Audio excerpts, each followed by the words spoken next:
Kashi news channel, सच है तो बोलेगा।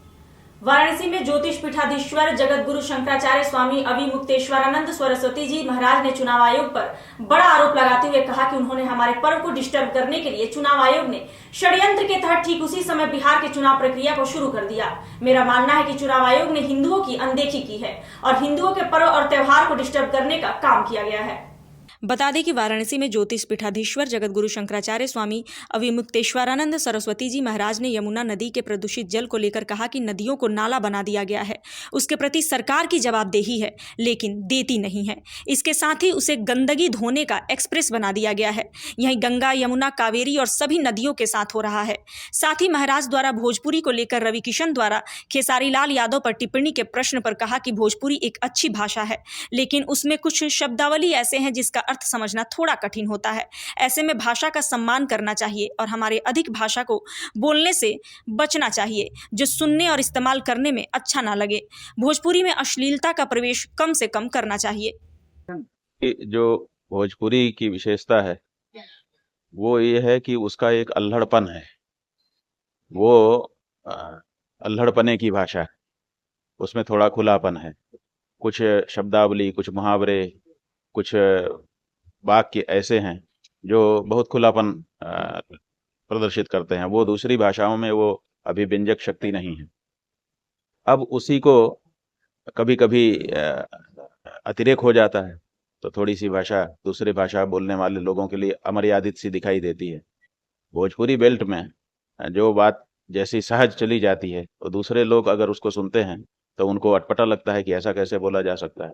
लेकिन उनको ये समझना चाहिए कि वो उस बेल्ट की अपनी भाषा है। उस बेल्ट में उस शब्द के जिस तरह से अर्थ ग्रहण किए जाते हैं वो अपने वहाँ के लोगों को बोलने का भी और सुनने का भी वही शऊर है। तो ऐसी परिस्थिति में भाषा में अश्लीलता का प्रवेश कम से कम करना चाहिए, ये तो ठीक है।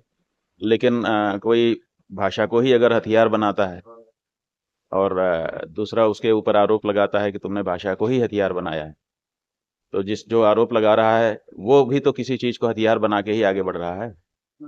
आत्मनिरीक्षण तो सबको करना चाहिए। अब बात यह है कि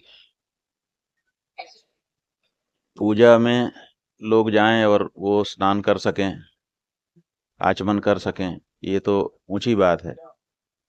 सच बात यह है कि हमारी जो नदी है उसको हम नाला कैसे बना सकते हैं।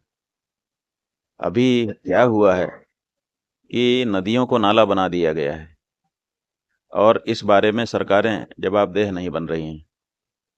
जितने भी कल कारखाने हैं, जितने भी निकटस्थ तीरस्थ शहर हैं, सबका मलजल, अपशिष्ट सब ला करके नदियों में डाल दिया जाता है और उसको गंदगी ढोने वाली मालगाड़ी बना दिया जाता है।